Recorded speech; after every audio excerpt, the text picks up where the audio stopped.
Diascofoot, le miroir du football de la diaspora congolaise.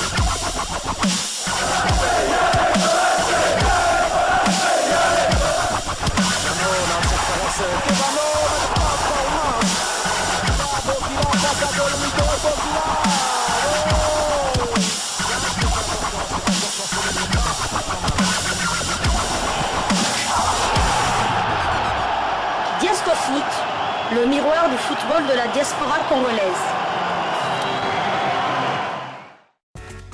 Vous êtes en train de suivre Diascofoot, le miroir du football de la diaspora congolaise. Diascofoot qui revient aujourd'hui encore vous apporter des informations concernant les binationaux congolais, les internationaux congolais de la diaspora. Et nous allons commencer par Ben Malango Ngita. Ben Malango, dont la rumeur voyait déjà un retour probable au sein du club marocain du Raja de Casablanca. Et bien le club Sharjah, un club de D1 des Émirats Arabes Unis, vient de le démentir en image de surcroît.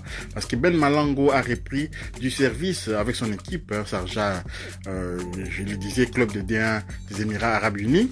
L'ensemble de l'équipe se trouve actuellement en Autriche pour le stage de préparation d'avant-saison. Ben Malango est bel et bien toujours dans Sharjah. Et donc, l'attaquant international congolais est annoncé partant depuis quelques jours, alors qu'il est sous contrat jusqu'en 2024 avec son club, qu'il a acquis pour 3 000 euros, devant le transfert le plus cher, devenant le transfert le plus cher d'un joueur étranger au Raja de Casablanca. Donc voilà, je suppose que les Raja de Casablanca a un peu de pépin du côté offensif. Vous savez, Dark Kabango avait été acheté pour pouvoir pallier au départ de Ben Malango et visiblement ça n'a pas fonctionné. Les Raja n'ont pas retrouvé la puissance de feu de Ben Malango à la pointe de l'attaque, et d'ailleurs Ben Malango est avait été beaucoup plus utilisé, je voulais dire, par Hector Raoul Cooper que Dark Kabango, qui n'a jamais eu cette chance-là en équipe nationale A de la RDC. La saison dernière, le Congolais a disputé 29 matchs pour 11 buts marqués et 6 passes décisives. Il s'est également, durant près de deux mois, il s'était blessé, souvenez-vous, il s'était blessé. Donc voilà, Ben Malango va bien et bien rester pour le moment, jusqu'à nouvel ordre, jusqu'à la fin du mercato. Il sera toujours à Sharjah aux Émirats Arabes Unis.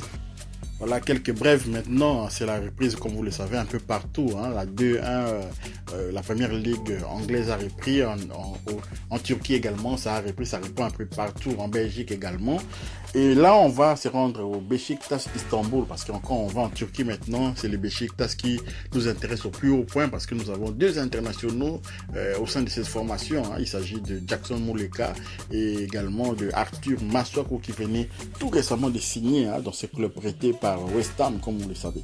Donc Beşiktaş l'emporte in extremis. J'avais suivi ce match-là hier et j'étais vraiment surpris de voir la résistance adverse, jusque même dans les ultimes minutes de jeu. Beşiktaş débute la saison par une victoire face à Kayserispor, 1-0. Le but des Aigles a été inscrit à la 90e minute plus 6. Donc voilà, la 90e minute plus 6, c'est-à-dire les temps additionnels. Pour son premier match sous le maillot du club d'Istanbul, Arthur Masuaku a joué toutes les minutes de ce match. Également titulaire, Jackson Muleka a cédé sa place à la 57e minute de jeu. Donc voilà, félicitations à Arthur Masuaku qui entre directement dans le plan de Valérien Ismaël, le coach principal de cette formation de Beşiktaş Istanbul. Et Jackson Muleka aussi est toujours titulaire. C'est une très bonne chose. Espérons que Arthur Masuaku pourra faire une saison pleine, cette fois-ci vraiment titulaire, pour qu'il puisse revenir concurrencer Glodingonda, parce que Glodingonda, vous savez, dans les derniers matchs des Léopards, malgré la défaite contre le Gabon et contre la Mauritanie et le Soudan notamment, vous savez, il s'était d'ailleurs blessé et à suite de sa blessure, le but justement était arrivé de ce côté-là. Donc voilà, Glodingonda, concurrent de Arthur Masuaku, c'est une bonne nouvelle. Nous espérons vraiment que ça va continuer comme ça. Arthur Masuaku titulaire avec le Beşiktaş Istanbul lors de la victoire 1-0 contre Kayserispor, comptant pour la première journée de ces championnats. Voilà. À présent, parlons de Aristote Ndongala. Rendons-nous en France. Donc, Aristote Ndongala qui est resté inactif pendant 2 ans. Hein, il ne jouait plus. Donc, Aristote Ndongala rejoint officiellement la formation de l'USA Vertou. C'est un club qui évolue en division 5 française. Hein. C'est le club qui a annoncé la nouvelle sur les réseaux sociaux. Après 2 saisons d'inactivité à cause d'une grosse blessure lors de son passage à l'Académica Ticeni en Roumanie, l'ancien arrière latéral gauche international congolais de moins de 20 ans va se relancer au sein de cette formation de l'USA Vertou. Hein.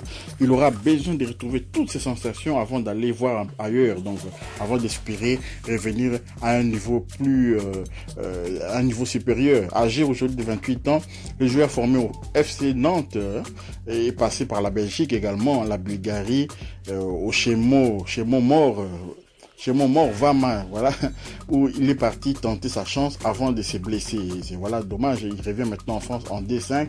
Rien n'est perdu, hein. À 28 ans, il y a encore moyen, mais l'horloge tourne. Donc, comme on le dit souvent, l'horloge tourne. Donc, Aristote Ndongala, la bonne chance à lui, hein. Espérons le revoir à un niveau supérieur.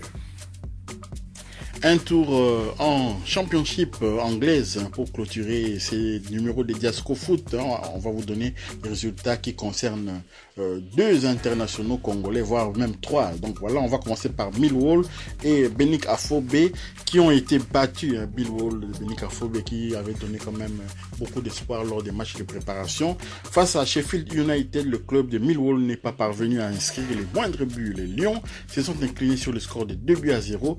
Benik Afobe a joué l'intégralité de la rencontre, voilà qui est une très bonne chose.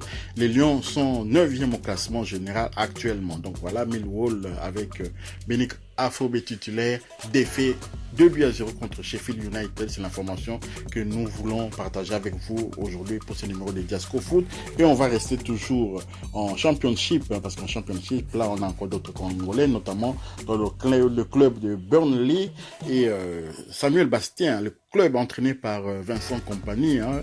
Burnley et Samuel Bastien prennent un point face à Luton Town. Luton Town n'est autre que le club de Peli Rudok Mpanzu. Voilà donc les Clarets ont concédé le point du nul face à Luton Town cet après-midi. L'après-midi, donc hier, le score final, 1 but partout. Deuxième titularisation en 2 rencontres de championnat pour Samuel Bastien dans son nouveau club. Ils sont actuellement 3e au classement général. Du côté des visiteurs, Peli Rudok Mpanzu n'était pas sur la feuille de match, dommage. Hein. Il s'agit de leur 2e nul en 2 matchs. Bravo quand même à eux parce qu'ils jouent quand même bien 2 nuls sans perdre, mais il faut maintenant gagner parce que ça va pas être aisé de pouvoir décrocher l'une des places pour la montée, hein, pour la montée retourner en première ligue. Vincent Kompany fait du très bon travail. Il a également avec lui le joueur Benson, parce que Manuel Benson avait remplacé justement Samuel Bastien. Manuel Benson qui était ancien coéquipier de Dieu merci Mbokani au sein de la formation de l'Antwerp. C'est un binational angolais, hein, c'est un binational belge et angolais. Et voilà donc Manuel Benson, dont les pères aussi avaient déjà évolué dans le championnat belge. Jadis, ce sont des enfants qui sont nés en Belgique. Et donc voilà, Manuel Benson est un joueur un ailier très rapide, hein, du genre un peu Théo Bongonda. Donc voilà l'information qu'on voulait vous donner. C'est sur ce, nous mettons un terme à ces numéros de Diasco Foot. Diasco Foot vous remercie d'avoir suivi. Vous invite à partager également ces numéros et également à vous abonner si vous n'êtes pas encore abonné, à activer la petite cloche de notification afin de ne pas manquer les prochaines vidéos que nous mettrons en ligne. Diasco Foot vous dit au revoir.